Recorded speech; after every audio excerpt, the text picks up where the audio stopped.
Bulletin में सबसे पहले आपको बताएं, इस्लामाबाद हाई कोर्ट में राना शमीम बयान हल्फी केस में अटॉर्नी जनरल खालिद जावेद ने मीडिया पर्सन्स की हद तक तौहीन अदालत की फर्द जुर्म की कार्रवाई मौखर करने की इस्तदा कर दी। कहा कि राना शमीम पर फर्द जुर्म आयद की जाए, फेयर ट्रायल उनका हक होगा। राना शमीम के वकील लतीफ आफरीदी ने कहा कि अंसार अब्बासी अवाम तक सच पहुंचाने की कोशिश करते हैं।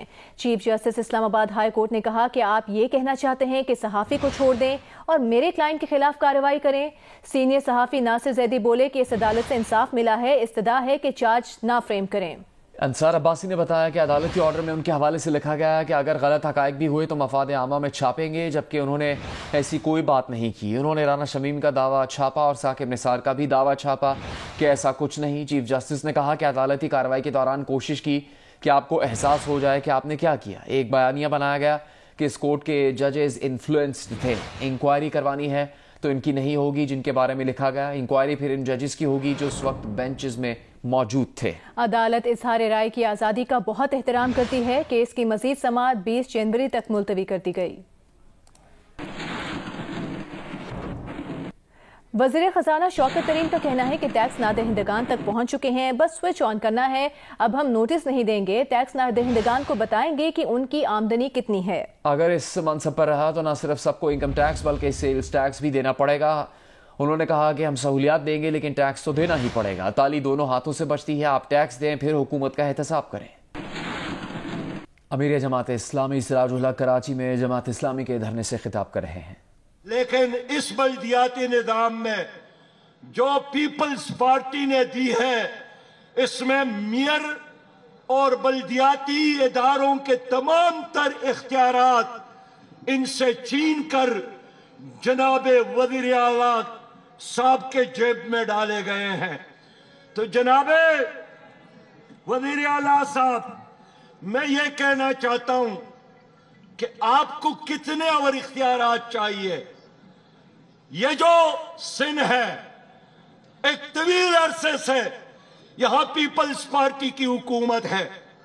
एक तवील अरसे से सिंध के लोगों ने पीपल पार्टी को वोट और सपोर्ट दिया है। एक तवील अरसे से सिंध के लोगों ने इनको मरकज में भी और सूबे में हुकूमत से नवाजा है।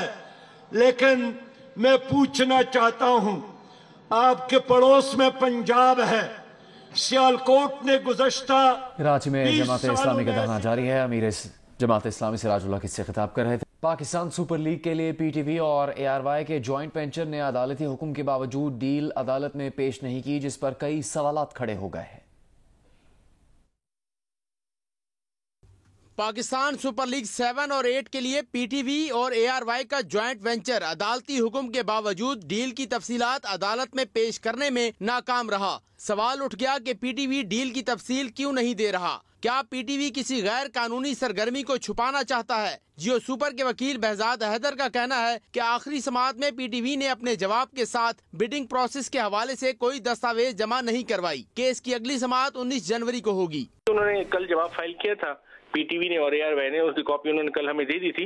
लेकिन पीटीवी ने जो कहा था कोर्ट में, वो ये कहा था कि हम बिडिंग प्रोसेस की उसकी शफाफियत के हवाले से तमाम डॉक्यूमेंट्स में पेश करेंगे, लेकिन वो कोई डॉक्यूमेंट उन्होंने पेश नहीं किया। पाकिस्तान सुपर लीग 7 और 8 के लिए इंतबाह जारी कर दिया गया है कि अगर कोई शख्स या पार्टी पीटीवी और ARY के इस मुश्तरका मंसूबे पर इन्हिसार करता है तो वो अपनी लागत और अपने खर्च पर ऐसा करेगा। पाकिस्तान के पहले स्पोर्ट्स चैनल जियो सुपर ने इस मुश्तरका मंसूबे को साजिशी मिली भगत, पेश की मुसाबकत के बगैर और बोली के गैर शफाफ अमल की बुनियाद पर लाहौर हाई कोर्ट में चैलेंज कर रखा है। दूसरी जानिब director PTV sports doctor Noman Niaz ने दावा किया है कि पीटीवी स्पोर्ट्स को किसी के साथ शराकत दारी के लिए टेंडर देने की जरूरत नहीं है। एक मीडिया इंटरव्यू में डॉक्टर नोमान नियाज ने कहा कि ये निजी तौर पर चलाया जाने वाला कारोबार है, इसलिए पीटीवी स्पोर्ट्स को पेपरा कवानीन पर अमल करने की जरूरत नहीं। ताहम मजाज अथॉरिटी के जरिए पब्लिक प्राइवेट पार्टनरशिप को आगे बढ़ाने के लिए तमाम तरीकाकार पर अमल किया गया है।